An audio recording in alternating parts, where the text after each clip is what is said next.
We've made a calculation. How much time has been saved by the interim deal? How much has Iran regressed by agreeing to distill or to dilute the 20% enriched uranium that they have to 3.5%? Well, given everything that they're preparing, the 19,000 centrifuges that they have in place, and the advanced centrifuges that they continue to develop under the deal, the sum total of what they've been set back in time is 4 weeks. That's what Iran has given to the world, which means it's given practically nothing. But Iran has received a great deal. It's received the easing of sanctions. It's received the nations that are queuing up to ease more sanctions with Iran and do more business with Iran. It's very important to understand that. Iran has given zero, or practically zero. It's given 4 weeks. But it's receiving a new position in the world. It's being legitimized. Everybody is embracing Iran because of a smile. But Iran's moderation is a myth. You should know what Iran is doing as we speak.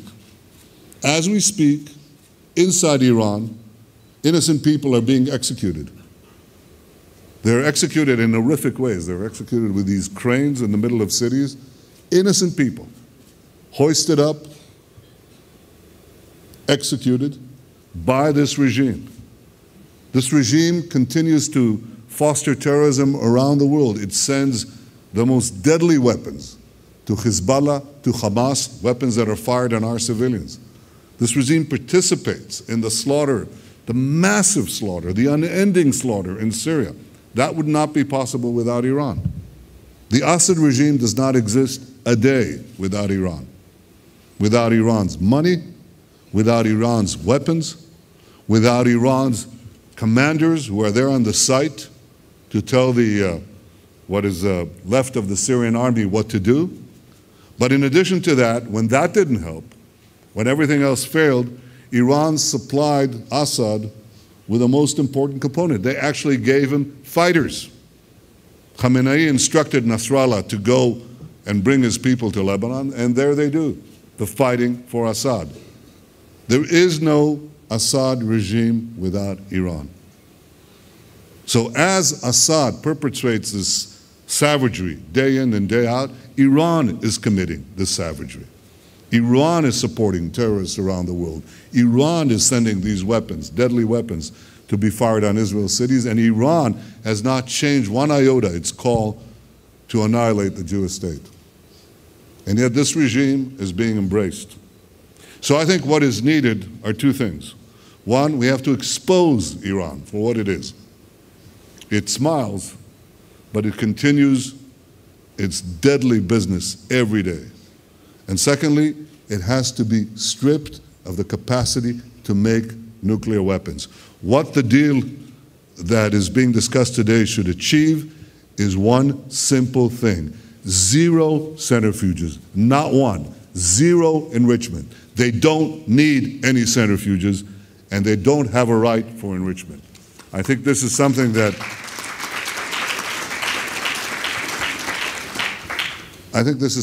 requires firmness and clarity. It may not be fashionable, but it's the right thing. It's the truthful thing. And I think that the only way that we could make Iran become a more moderate element, a more moderate nation, and a more peaceful nation is by exerting consistent pressure on it. Political pressure, economic pressure, and the demands of dismantling the Iranian nuclear program, which should be maintained throughout. I think any other route will actually produce the other result and make a diplomatic solution less likely. It will kick it away and force us into a reality that I think none of us wants. We all want to see a peaceful solution. For a peaceful solution to succeed, you need more, not less pressure. The second thing that we're discussing every day is how to achieve a secure and enduring peace with the Palestinians. By the way, the strength of Iran weakens that too, because Iran now controls 1/2 of the Palestinian population. They control Hamas, they control the Gaza through their proxies, Hamas and Islamic Jihad. And of course they tell them what they say in Tehran: no peace with Israel, no reconciliation with Israel, continuous war with Israel. That's what Hamas and the other terror proxies that Iran, again, arms, funds, and instructs are doing in Gaza. So 1/2 of the Palestinian population is under the boot of Iran. And the other half, so far, has refused to confront this first half. We're trying to make peace with those Palestinians who at least have not engaged in terror.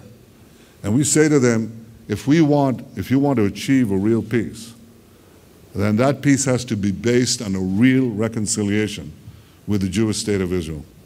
I appreciate the effort, I must say ceaseless efforts, that Secretary John Kerry is engaging with me. We shall soon see if we have a partner in Abu Mazen. But I think if there is a partner there, then there is a way to move this process forward. And for it to move forward and to succeed ultimately, then it must address first the root cause of the conflict. The root cause of the conflict is not the settlements. It's not the territory. This conflict predated it by at least half a century. The root cause of this conflict is the refusal to accept the right of the Jewish people to a state of their own in any boundary. That remains a simple truth.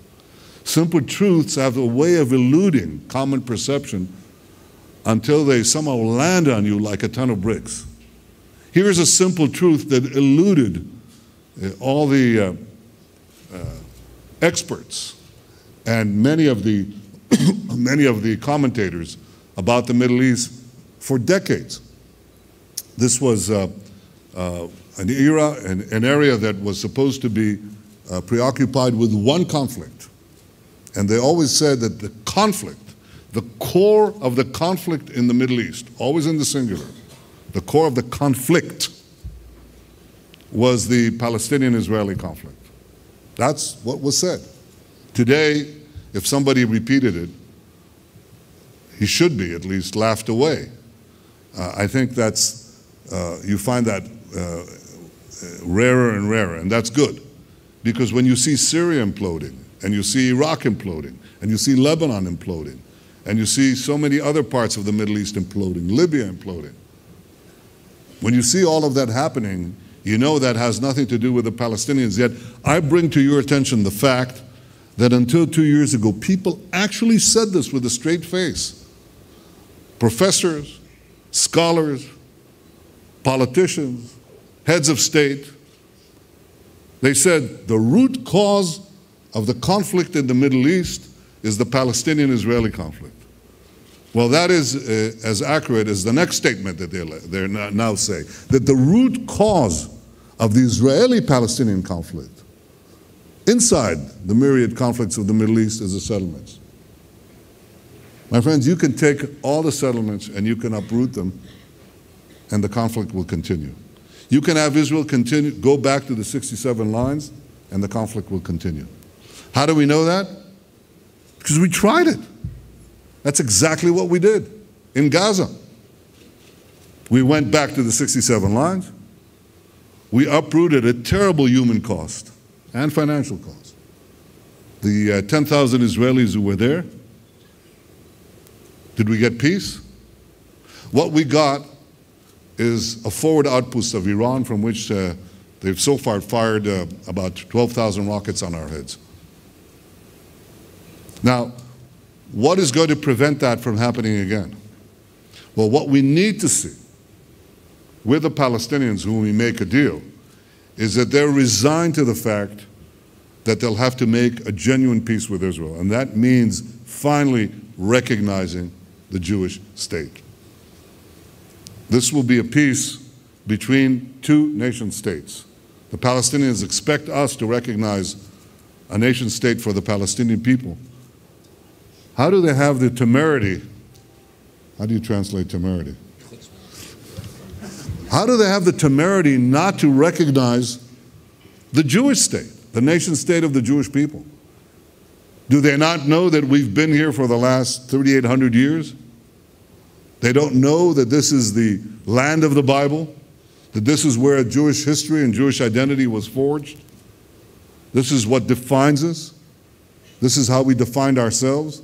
We've been here a very long time, for God's sake. They have no excuse. And they can try to distort ancient history and modern history. They can try to do that, but it doesn't make it true. This is the land of Israel. We've been here in this land, associated with it for millennia. And now we say, we know that there has to be a very difficult decision to be made here. But in our ancestral homeland, we are the Jewish people. This is the Jewish land. This is the Jewish state. When we make an agreement, it is an agreement between the nation state of the Jewish people and a nation state of the Palestinian people. If they don't accept that, you have to ask yourself, why not? Why don't they accept that? Why do they insist on not recognizing us? There is a reason. Because once you accept the fact that Israel is the nation state of the Jewish people, then you have no more claims on this land and on this country, wherever the final border will be drawn. You cannot claim the so-called right of return, because that claim of Palestinian refugees or their descendants will be satisfied in the nation state of the Palestinian people. Just as Jews can come here, Palestinians, if they choose, can go there. That claim evaporates. Secondly, you cannot make any territorial claims on what remains. What remains is the territory of Israel. You cannot say, well, there's another people there, perhaps a subgroup of Israel's citizens. They're entitled to a sub-state or to a separate state or to an irredentist claim. The minute you agree to the formulation of two nation state, a Jewish state for the Jewish people and a Palestinian state for the Palestinian people, you end all claims. You end territorial claims, and you end refugee claims, you end the so-called right of return. That is all incorporated in ending the conflict. The fact that the Palestinian leadership and the Palestinian Authority adamantly refuses to accept this raises serious questions on whether they're committed to a genuine peace. And unless they're willing to accept it, they're not committed to a genuine peace. Now, even if they accept it, which I sincerely hope they do, that doesn't guarantee that the decades of incitement that they've led to their own people, teaching them to seek the dissolution and elimination of the Jewish state, that will come to an end. We don't know that. We cannot guarantee that. And I certainly am not coming into any of this Pollyannish. I'm not looking at this wide-eyed with, from pink eyeglasses. I can understand that this will be a very difficult experience, but it starts with a Palestinian leadership that accepts the Jewish state, accepts an end of claims, ends the conflict, and disavows, shuts down the whole claim of flooding Israel with refugees. That's a necessity. It's just not a guarantee. In fact, there is no guarantee. There is no guarantee that the incitement will stop, that the culture of hatred will end. And that's why we need very solid security arrangements. We hope that there'll be a cultural change. We hope that the fruits of peace will take root in the soil. We hope that the new generation of Palestinians will embrace a different path. We hope, but we can't base the peace on hope alone. We must base it also on security. I think we have to base it also on sound economic cooperation in every way that we can to give individual Palestinians a stake in their future. But we cannot base it merely on our wishful thinking. It just doesn't happen that way. Look at the Middle East as a whole. The whole land is convulsing. There are earthquakes everywhere you go. And how are we to be sure that areas that we see to the Palestinians will not be taken over by Hamas and Hezbollah and Al-Qaeda and Salafists? They're all there. So we must ensure solid security arrangements that protect the peace and protect Israel in case the peace unravels. And that is the second pillar of peace. Now, what are sound security arrangements? Are they security arrangements in which we ask UNIFIL to protect us? I don't hear a response. Maybe UBAM, you remember UBAM? No?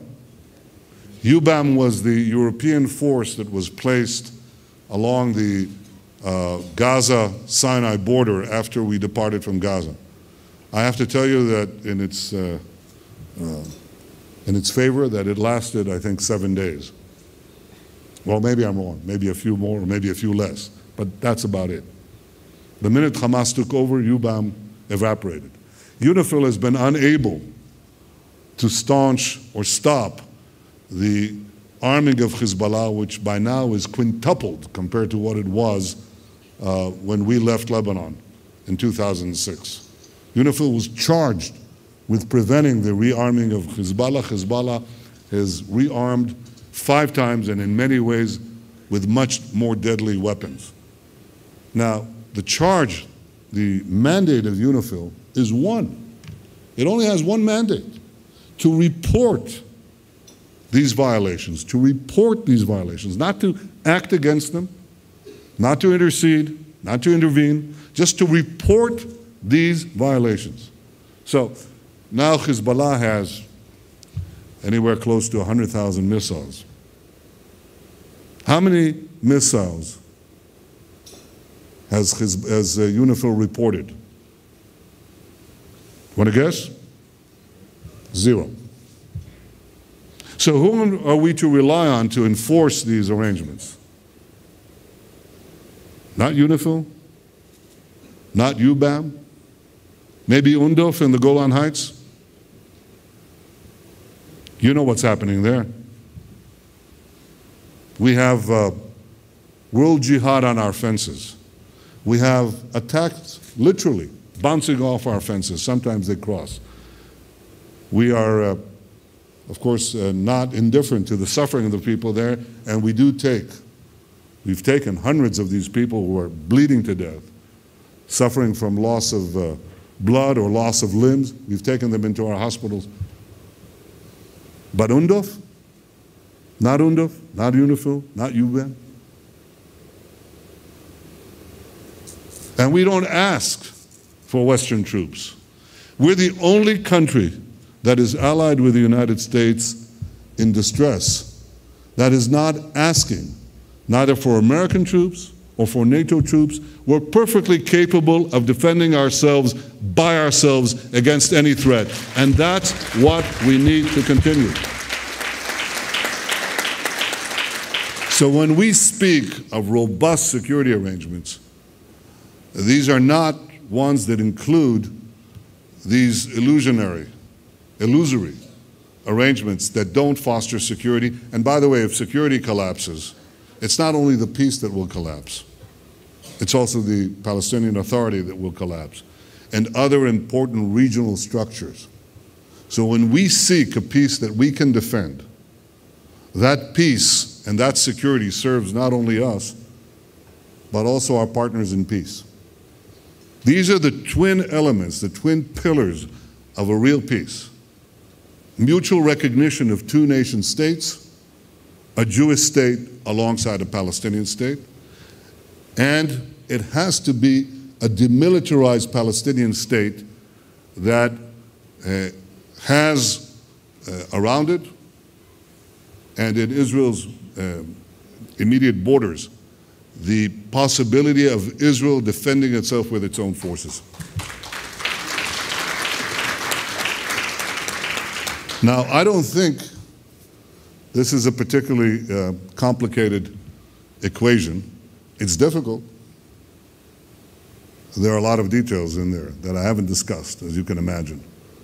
And I'm not saying the pursuit of peace will be easy, but I'm saying it becomes possible if you keep in mind the main items, the main elements of peace, which are mutual recognition and Israel's capacity to defend itself by itself. I can assure you that these are not matters on which we intend to compromise. Peace always involves compromises, but I will never compromise on Israel's security. Never. Never. And I never apologize for the fact that the Jewish people are living in their ancestral homeland. I never think of myself as an aggressor or as an outsider or some crusader kingdom. We've been here for so many centuries, and our attachments are so deep that I'm always proud of the fact that the Jewish people have come home. This is our home, and this is our city. But obviously there are some people who are uncomfortable with it. And there is a new campaign against us. Having failed to dislodge us with weapons, with armies, with terrorists, with rockets, with missiles, they now think that they'll dislodge us with boycotts. And that's nothing new. We've had that in our history as well. You know the boycotts of Jews. And I think the most eerie thing, the most disgraceful thing, is to have people on the soil of Europe talking about the boycott of Jews. I think that's an outrage. But that is something that we're re-encountering. In the past, anti-Semites boycotted Jewish businesses, and today they call for the boycott of the Jewish state. And by the way, only the Jewish state. Now, don't take my word for it. The founders of the BDS movement make their goals perfectly clear. They want to see the end of the Jewish state. They're quite explicit about it. And I think it's important that the boycotters must be exposed for what they are. They're classical anti-Semites in modern garb. And I think we have to fight them. It's time to delegitimize the delegitimizers, and it's time that we fight back. I know all of you participate in this. There are two ways of fighting back. One is exposing them, and the other is something that is happening and they can't do very much about it. I'll tell you what it is. You know, I meet heads of state and captains of industry, as they're called, that is, founders and leaders of big companies and some small companies and medium-sized companies. They're all coming to Israel, including today. I had a meeting with another head of state, and they all want the same three things: Israeli technology, Israeli technology, and Israeli technology. They crave it. They thirst for it, because they know that we're in the knowledge century. They know that Israel is the repository of great genius, great creativity, entrepreneurship, innovation, scientific capability, out-of-the-box thinking. This is a tremendous capacity that we have. It's crystallized here for a variety of reasons. It's not always easy to explain why these things happen, but it's very important for us to recognize that we possess a great treasure. The capacity to innovate is a great treasure of profound economic value in today's world. And that is something that is bigger than all these boycotters could possibly address. Because people are coming here. The new powers, the old powers and the new powers. You know, the new world powers,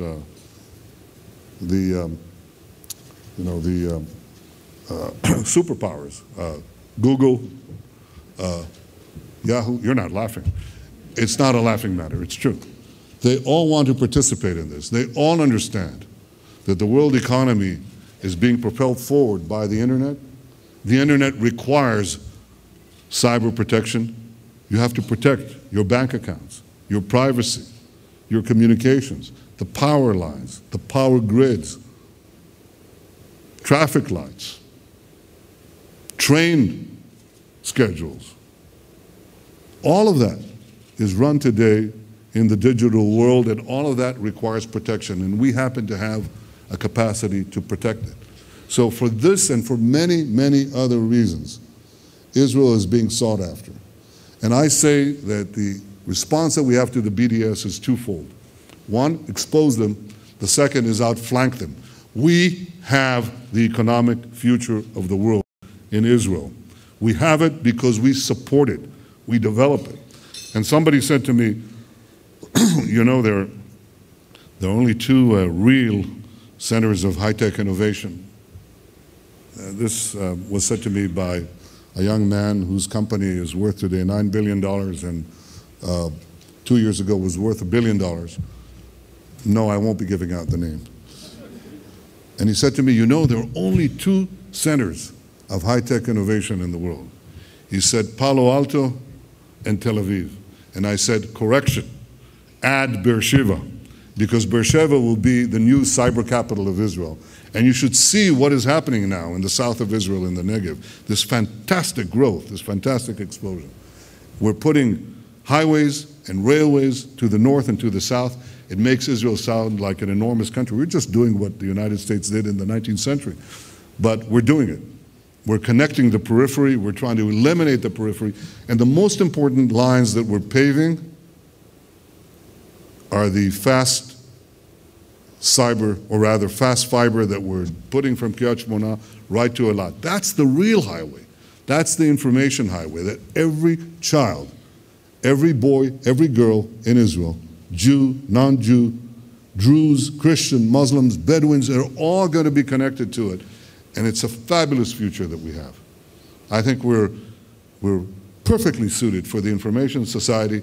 We have a lot of things that we have to do: improve our education, reduce our bureaucracy, deregulate, open ourselves up, and we're consciously opening ourselves up, including to the cyber companies of the world. We're doing this because I believe in Israel's future. I believe we can overcome all these challenges that we face. But we have to be clear about the challenges. We have to be clear that there's a force against this engine of modernism that I call, and that is the force of medievalism that is centered in Iran. And we have to make sure that those early medievalists do not get their hands on the weapons of mass death. It is perfectly possible. It is within our reach, if we so wish it. And we have to achieve a durable and stable peace with our Palestinian neighbors, one that is based on mutual recognition and solid security arrangements. And we have to keep developing the state of Israel while exposing those who would rob us of the legitimacy that we so much deserve and that we have earned over centuries of suffering. These are tasks that I know you share. We have embarked on a task to ensure the Jewish future by cooperating between ourselves and the Jewish Agency, by bringing young people here in Taglit, in Massa, and so many other efforts. I'm always delighted when I see the Birthright kids who come here. I see their eyes sparkle and glow. I see what happens to them when they touch the Kotel. I see what happens to them when they realize that this is their land. Well, this is your land as well. And I know that we have no better partners than you. I want to thank you for everything that you've been doing this year and over the years on behalf of the State of Israel, on behalf of the Jewish people. It's one and the same thing. Thank you.